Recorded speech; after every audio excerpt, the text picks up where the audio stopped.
Good afternoon. I'm Sally Jackson. I'm not a planner, I'm a parish councillor. So why am I standing here talking to you about planning? Because I'm a user.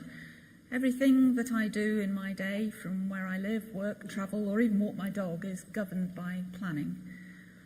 And how has this come about? How has planning become so important to us all? How can we not live our lives without planning? At the end of World War II, many cities had been badly damaged and up to 4 million homes had been destroyed.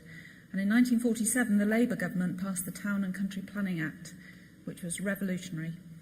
Local authorities had to complete a local plan, and you were not allowed to build anything on land you owned unless you got planning permission.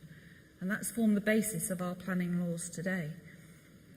So what is planning, and why is it so contentious? Why do so many people go, oh no, not planning?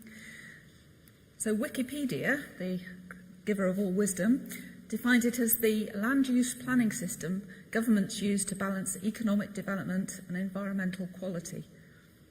Another definition we use is to control the use of land for the public interest. And the Royal Institute of Town Planners says that the spatial planning operates at all different possible scales of activity. It affects everybody making policies, setting out visions, through to the development of new shops, schools, houses and parks for local communities. 61 million people live in Great Britain today, and according to a Country Life survey in 2010, 0.6% of them own 50% of the rural land. So whose interests should carry most weight? Planning isn't a passive, objective thing. It involves all our prejudices and predetermined views. I believe, for example, that those who are lucky enough to own land have a responsibility to those who don't, and planning should reflect that. Steady on, you say. Your beliefs and values are clouding your judgment. Yes, and that's the problem. Issues around land use are not dry and academic. They're basic to the way we live our lives. One man's satanic mill said another was job security. So how can we get round that and work towards a consensus? Because we must, to make it work. So how do we decide what land is used for? This has become very complicated, involving professionals, planners, lawyers, developers, architects, pressure groups, on and on. And what about us then, the people who might be part of the above groups but also have issues and prejudices of our own? Are we right to complain when we feel we're being asked to take more development than we want? Or are we just playing our part in the bigger picture, the common good? Anybody can apply for planning permission on any piece of land. They don't have to own it. The local planning authority can just say, they can't just say, don't be ridiculous. They have to say, no, it doesn't comply with CS3 or whatever. So who decides on the whatever? How do we fit in? How should we be involved? We must be involved at the beginning, not consulted on which field we want houses in, but suggesting how we see that field playing a part in our village. Should it be start-up houses or a shop, playing space for our children, or just a field?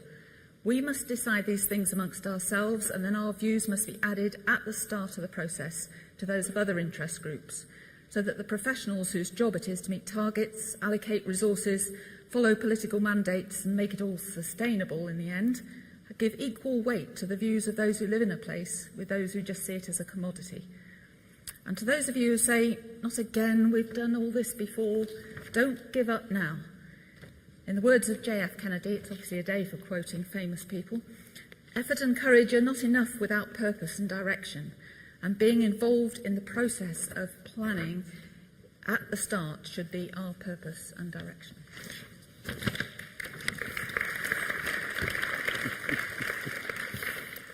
If I get a round of applause at the end, I'll be doing well. I'll applaud you. Thank you. I'm Simon Machen. I'm not a parish councillor, despite the best efforts of my neighbour John, who's chair of my local parish council, although after today I may rethink that, depending on how it goes. We agreed when we were rehearsing our lines last week that planning since 1947 has generally been a good thing. It's protected many of our valued landscape and heritage assets, and it's prevented urban sprawl around the country. But it's not always served local communities well. It's cumbersome, it's difficult to understand, and it's litigious. And for those of you that have sat in examinations in public and public inquiries, it's not a lot of fun. I'd rather be watching the TV than involved in that, I can assure you.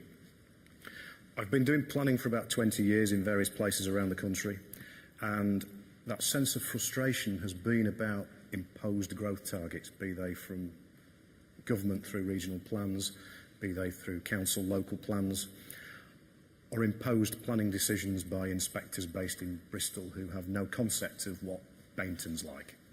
They drive up from the day, they have a look and they make a view. And councils haven't always listened to what are genuine concerns about traffic, about drainage, about pressure on school places, etc., and just what that growth will mean for that particular settlement. But the Localism Act has changed all of that, hasn't it? I think, or that was its intended purpose. It was about putting power in local hands as far as planning is concerned. It was about giving you the power to plan and to build if you want to do so, through neighbourhood plans, through local development orders, through having the ability to grant planning permissions yourself for certain types of development if those are set out in your plans. That's a really big challenge, and I think only time will tell whether the intent of the Localism Act will be borne out in reality. I have my personal views on that. You will have yours. Certainly, we've got about 190 parish-led neighbourhood plans around the country out of 9,500 parish councils, so we're very much at the infancy of that as a concept. I've got planning reform fatigue at the moment. The coalition government has indicated that it's intending to fundamentally reform how we've done planning since 1947.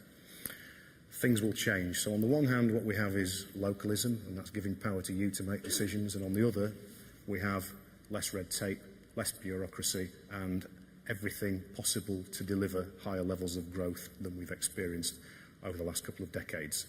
Government clearly sees development and growth as a way out of the economic conundrum that we're currently in, or the profound economic fracture, as Philip described it earlier. I'm tasked by Marco and the council with delivering 20,000 new jobs and 25,000 new homes in the city over the next 10 to 15 years. And if you say it quick, it's okay. But if you actually think about what that means in practice, it's a massive challenge, particularly in that economic context. But it's nothing new.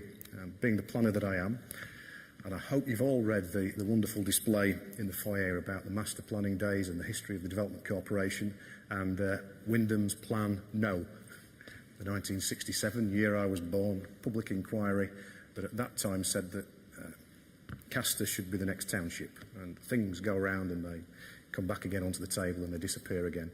But there's nothing new in all of that. Conflict in planning in this city has been there for the best part of 50 years. It's always a city that's grown. It will continue to grow. What I'm really interested in is how we can do it better together, because the current approach, setting aside localism and what all that means, is that we consult you and you give us your feedback, be that on policies or be that on particular planning decisions, and nobody out of that process gets what they actually want, including me as the chap charged with managing the planning service for the authority. So somehow, and you have the solutions, not me, we have to develop a new way of working that means that you feel you've got a better outcome from the process. Be that financially in terms of Section 106, be that in terms of who lives there in the future, be that in terms of what development looks like and where it's located in your parish. It's a big challenge. I don't have the solutions to that, as I've said, but I hope that you do. The door is open. Really, I want to hear in the feedback session how you think we can change the way that we do business in Peterborough so that we can be far more receptive to your local needs, issues and thoughts. Thank you.